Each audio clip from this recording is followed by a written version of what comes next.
In 5 simple, easy steps, I'm gonna tell you why this is a good time to buy real estate in Toronto. And no, this is not another real estate agent telling you this is the right time to buy. So in this video, I'm gonna explain that to you within 5 easy, simple steps.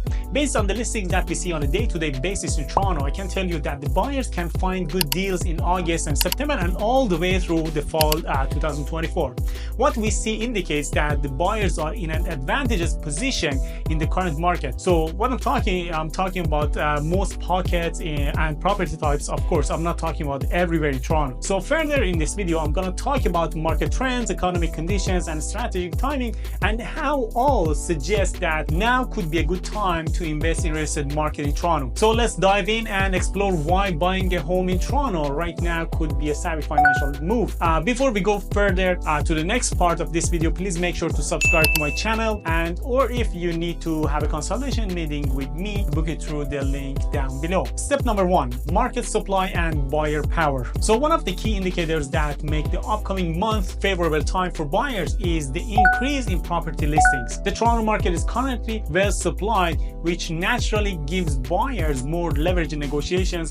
And according to the recent data, the number of new listings in the past month have increased by approximately 18.5% compared to the same period last year. So this surge in available properties means buyers have more options to choose from and can negotiate better deals. So potentially that could lead to lower purchase prices or more favorable terms. So if we translate that to the relationship between supply and demand, we are looking at 23,877 active listings versus 5,391 sales, which brings us to approximately 4.5 months of inventory. So just so you know, 4.5 months of inventory is considered the buyer's market. What we are talking about here is the overall Toronto real estate market. For example, in downtown Toronto, we have a little short of 6 months of inventory in the condo market, but when we are looking at the freehold detached in North York, we are in a balanced market. So basically, each micro market in the city may have a different supply and demand ratio, but if we look at the whole picture, we can say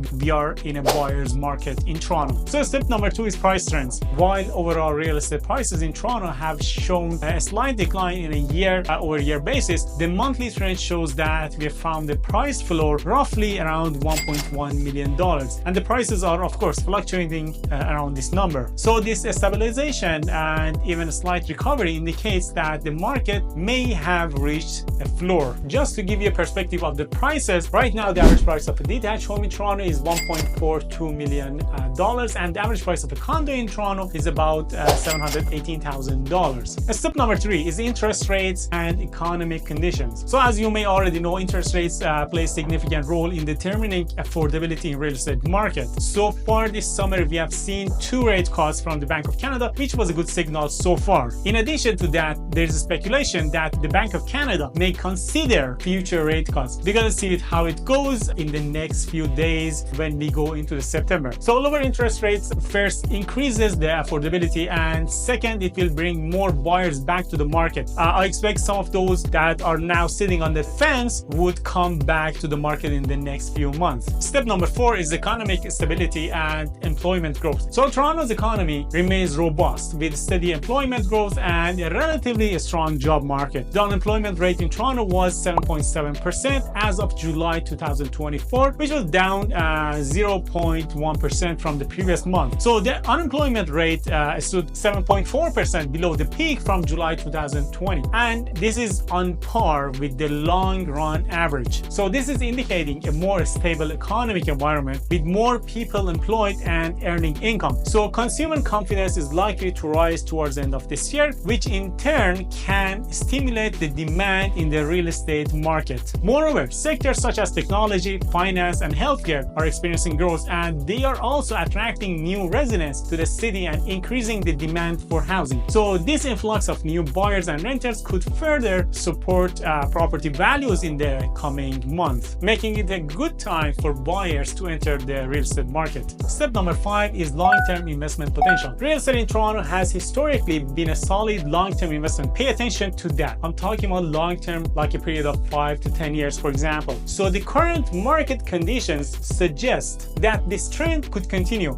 While we will see short-term fluctuations, Toronto real estate market has consistently shown resilience and growth over the long term. So for example, despite the slight year-over-year decline in 2024 or before that, property values have increased by an approximate average of 6.7% annually over the past 3 decades. So by purchasing property when the markets are moving slowly, buyers can capitalize on the current market conditions and potentially benefit from long-term appreciations. So whether buying a home to live in or as an investment, the prospects for capital growth in Toronto remains strong, especially as the city continues to develop and expand. So this is the final words for you. In conclusion, a combination of increased market supply, stabilizing prices, low interest rate, and economic growth and stability all point to the second half of 2024 being a great time to buy property in Toronto. So that doesn't mean that the prices are going to skyrocketing in the second half of 2024 or the first half of 2025. But all these indicators show that the market is moving towards a stronger real estate market. So the second half of 2024 for buyers can be a great time to buy properties. So buyers who act now can take advantage of favorable market conditions and negotiate better deals. So for those considering purchasing a home in Toronto, it's important to conduct thorough research, work with experienced real estate professionals, and carefully evaluate all available options. Make sure to make informed decisions and capitalize on the opportunities that the current market presents.